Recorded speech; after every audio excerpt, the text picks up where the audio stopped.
में अभी माहौल डर का ही है, खौफ का है। तो गांव पीछे दो लोग खड़े करने, ऐसी बात मैंने राहुल गांधी के साथ जब मैं यात्रा में कुछ दिन के लिए गया था तो मैंने रखी थी उनके सामने, 2-4 सुझाव रखे थे। मैं चाहता हूं कि अपन जिस गांव में है उस गांव में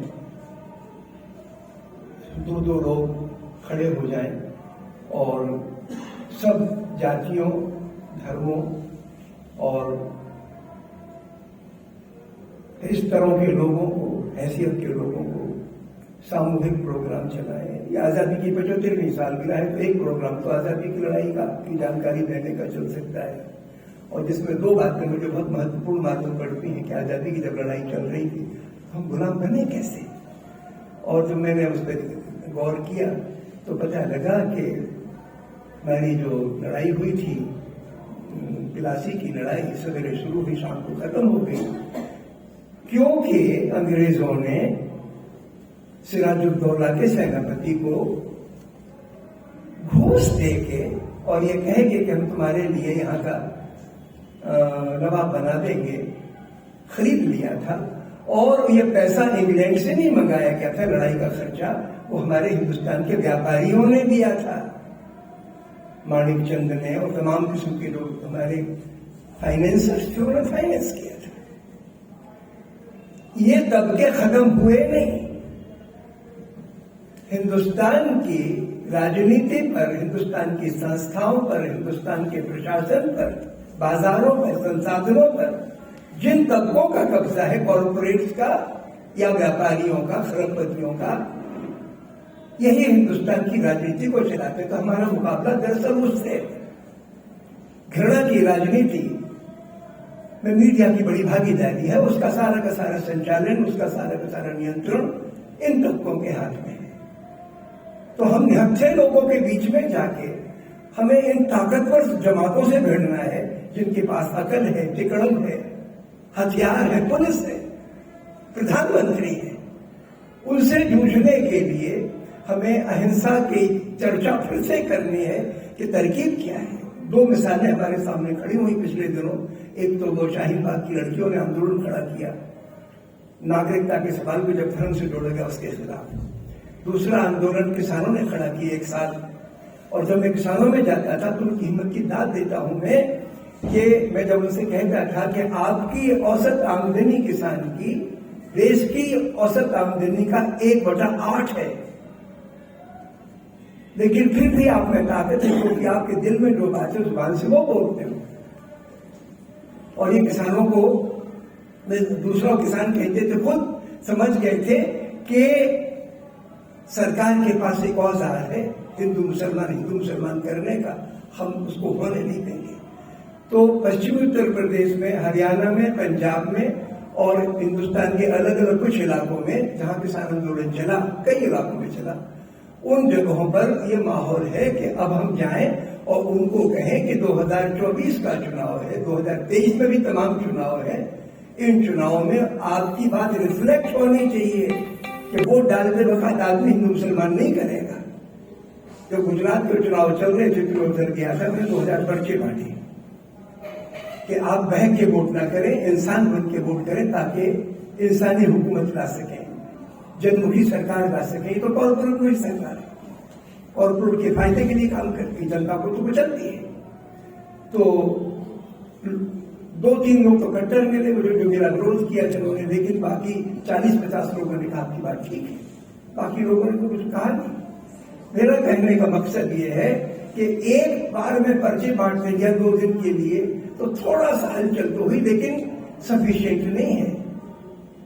अगर लगातार आज से लेके 1.25 साल है, अगले बड़े चुनाव में अगर हम लोग कुछ मुद्दे आइडेंटिफाई कर लें और उन मुद्दों के आधार पर जनता में जाएं और जनता को जगाएं, हमें जनता की खुशामद नहीं करनी, जनता के अंदर भी खामियां हैं।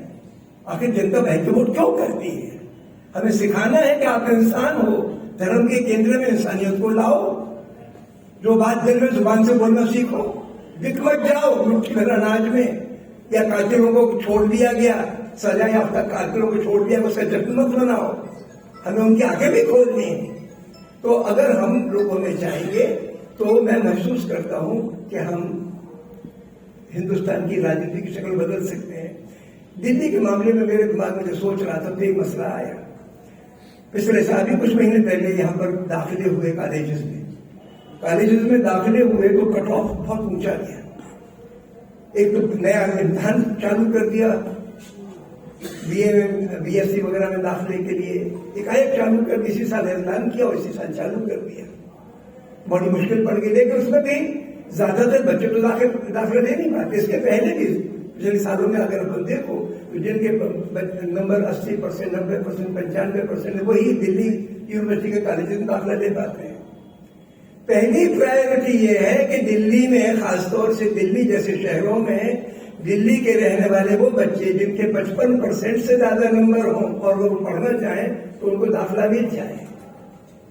इस सवाल को हम विद्यार्थियों के पास ले जाएंगे और इससे जोड़ दें ये सवाल के पिछले 8 वर्षों में आपकी बोलने की आजादी तो मिट्टी में मिला दी गई।